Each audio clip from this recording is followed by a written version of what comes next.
Regan Benson demands Englewood Mayor be arrested for denying her the ability to speak at Englewood City Council meeting. Should the mayor go to jail because Benson failed to give the required information to speak? Floyd Wallace demands WHOOPIE from all of his future dates. Says that if you want McDonald's, you gotta put out. Wait, what? We're still not doxing Chille DeCastro, even if we've seen the proof he's worked on a food truck. Find out why. Plus, Goose Eggs. Glorious Goose Eggs. 6 more days and no more crowdsourcing column. We can do this.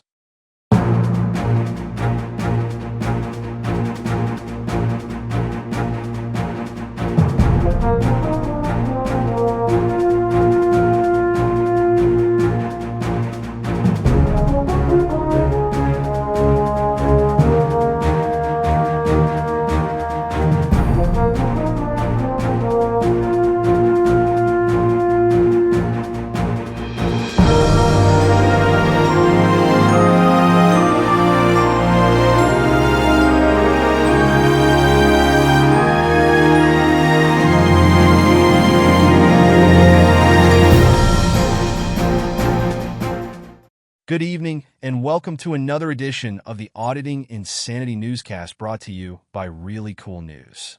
I'm Johnny Jones, and I'll be your host tonight for some big stories on Regan Benson, Floyd Wallace, and Chille DeCastro.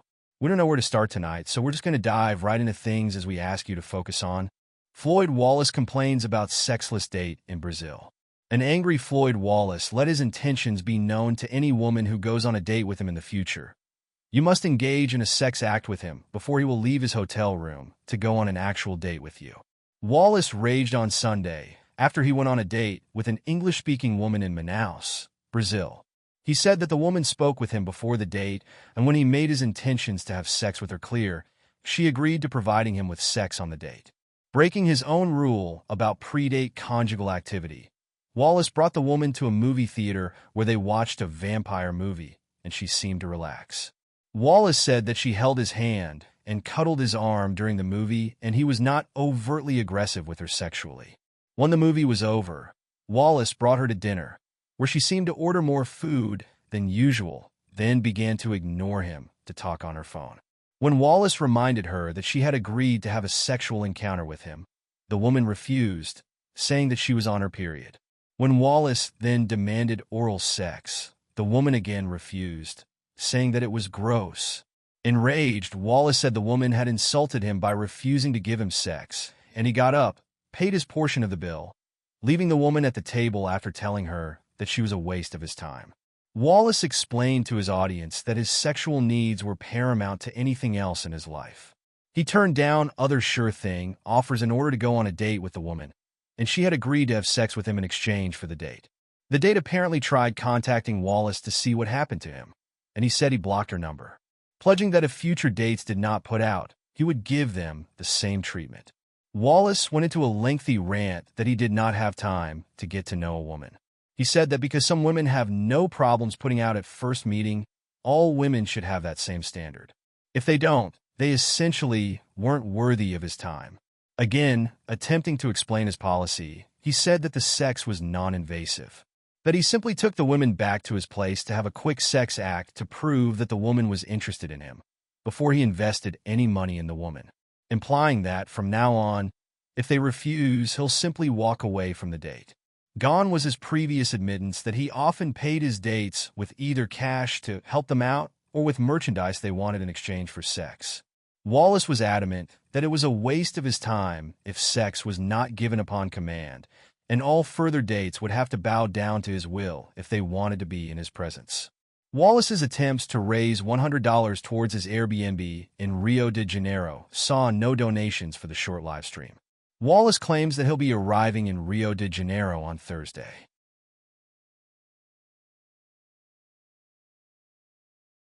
Regan Benson rides crazy train back to Englewood.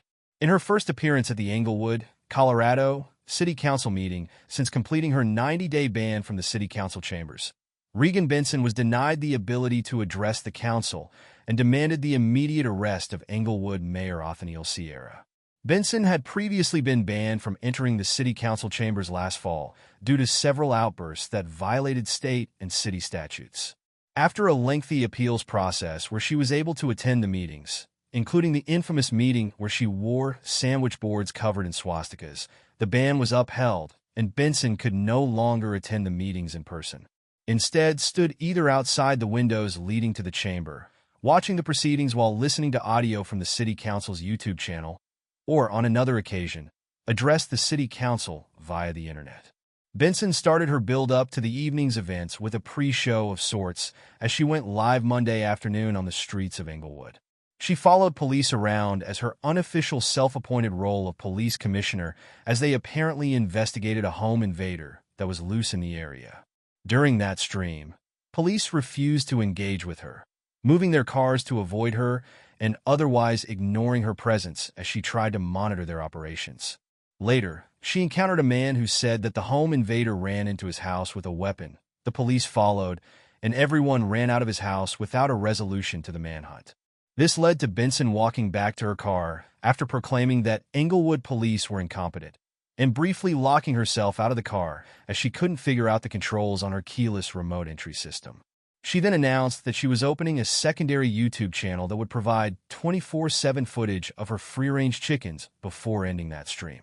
Her second live stream started with her announcement that she had brought dinner to the controversial 5280 homeless organization in Englewood, which she was now unofficially representing through her homeless outreach. 5280 has been a much-hated part of the community by most residents of Englewood for over a year as they took over a church in the downtown area and have strayed from their pledge charter and have been blamed for a significant increase in crime in the area. Benson announced that with cold weather and snow moving in, 5280 was the only shelter in the area with beds, and that a homeless woman who was waiting for police help to get to a shelter would be sent there that night. She also announced that she signed up for the public speaking portion of the event, and that she was looking forward to putting some things on the record that Englewood doesn't want you to know about.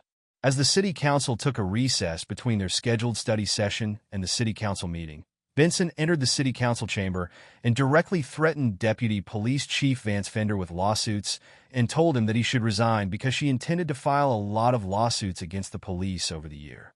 After Benson continued to hurl insults at the deputy chief, he said he was done talking to her, and she continued to insult and degrade the man until the City Council meeting started up. She notably avoided Police Chief David Jackson, who came to sit at the desk with Fender at the start of the meeting. Benson had been briefly visited by the city clerk at the end of the break, who confirmed the information that she provided when she signed up for public speaking. Apparently, Benson declined to change her information when offered the chance to do so. When the public speaking portion of the meeting began, the City Council called on 2 speakers other than Benson, then ended the public speaking session. Mayor Sierra announced that no one further had properly given their information to the City Council, as required by city ordinance, in ending that portion of the meeting. Benson had apparently been disqualified from speaking for listing her name as simply Regan and her city as Rough and Ready. An enraged Benson stormed out of the meeting and went out to Englewood Officer C. Caggiano, who was manning the security station outside of the City Council chambers. Benson said that her constitutional rights were violated, and she demanded that the officer arrest the mayor on the spot. Instead, Officer Caggiano offered to take a police report from Benson. Infuriated, Benson gave the officer the basic information, that she had been refused the ability to speak, and insisted that the man issue a warrant for the arrest of Mayor Sierra immediately.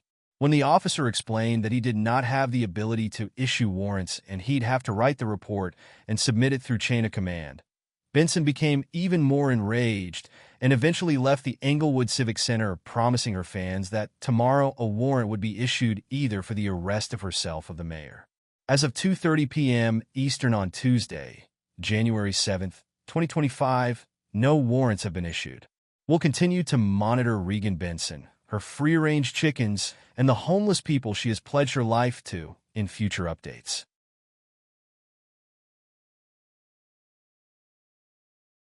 Myers, Hendry, Long Island audits put up Goose Eggs. For those turning in for the latest financial exploits of Lane Myers, Craig Hendry, Long Island audits, or any of the other folks that take part in the crowdfunding campaigns that we follow, well, we don't have news for you today, as there was no movement in the market at all. Of all the funds we follow, including our own, none of the funds came back with donations for Monday, resulting in a $0 balance in our Excel spreadsheet for the day. We call each zero a goose egg, and since the day had no donations, we had a whole nest of goose eggs facing us for Monday. This column is produced by human assistant Jim Finch against Jim's wishes.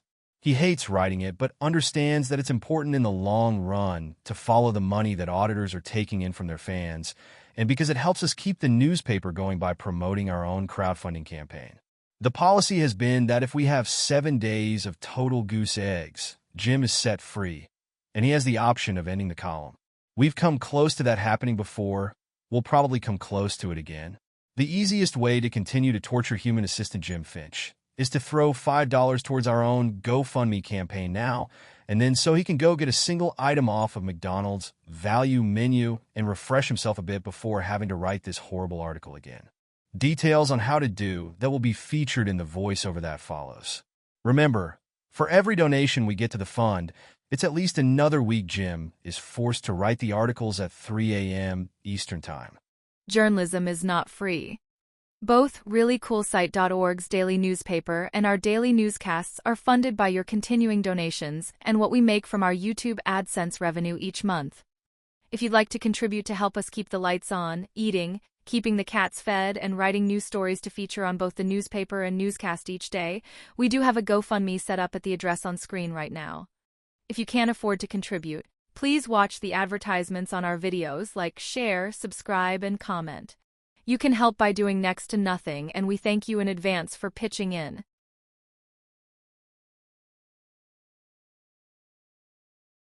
Delete laws, doxing, our policies, and more.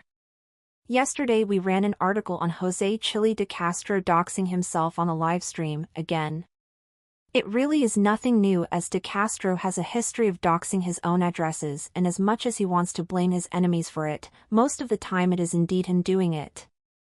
We didn't run a winners or losers of 2024 series of articles this year because of a family emergency. Our human helper Jim's dad is back in a nursing home after another major health scare, and because Jim's temporarily caring for a 7-year-old. Plus, let's face it, what are we going to say about DeCastro's last year? It sucked. He did jail time. He ruined his business even if he got off on his charges. He raised over $50,000 from his fans and still owes twice that, allegedly, in legal fees.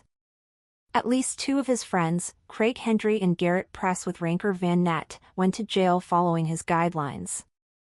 Worse yet, he allegedly refused to pay Van Nett's lawyer, who DeCastro personally picked to defend him, and Van Nett is still heading to jail.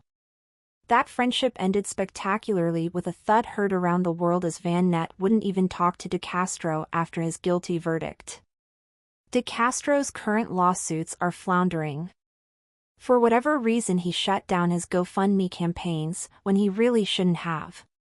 His board game missed the most important holiday season, and no one cares about the Constitution enough to buy a board game in quantities that he needs just to make a profit.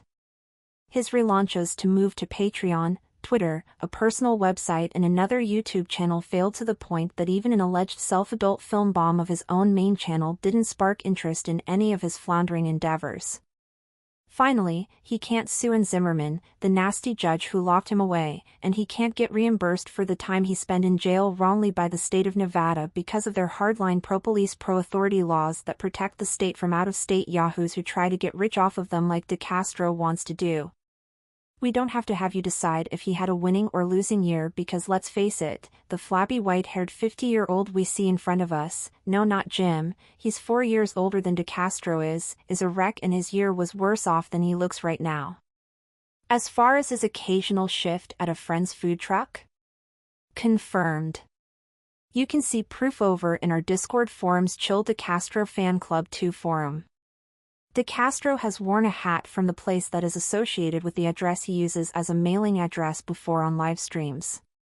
He's also allegedly driven the food truck itself on live streams before, though we don't have direct proof of this at this time and don't have time to search through hundreds of streams from 2023 at this time.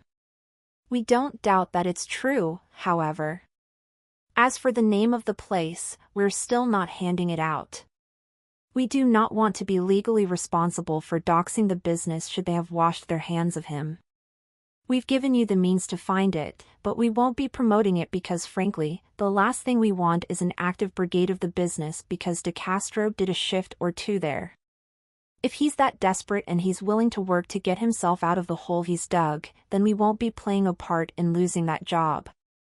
We hope he finds his way, and if this is it, and he's abandoned his police-hating, women-abusing, racist and immoral attitude, then we wish him the best in his future endeavors. Otherwise, well, we'll be writing another How Chille Screwed Himself Over in 2025 article next year at this time.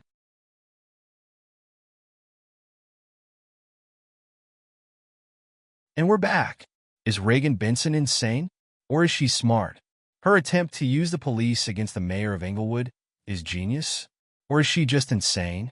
We want to know your thoughts on her on our Discord server. Please see the link in the notes to this video, as we fear she may have finally gone over the edge. And how about Floyd Wallace? Is McDonald's really worth having to be intimate with Floyd? We want to hear your thoughts as we get grossed out by the thought of it. A happy time for a happy meal. It would go with the I'm loving it McDonald's theme, but really it might get somebody kicked off of YouTube. Oh well.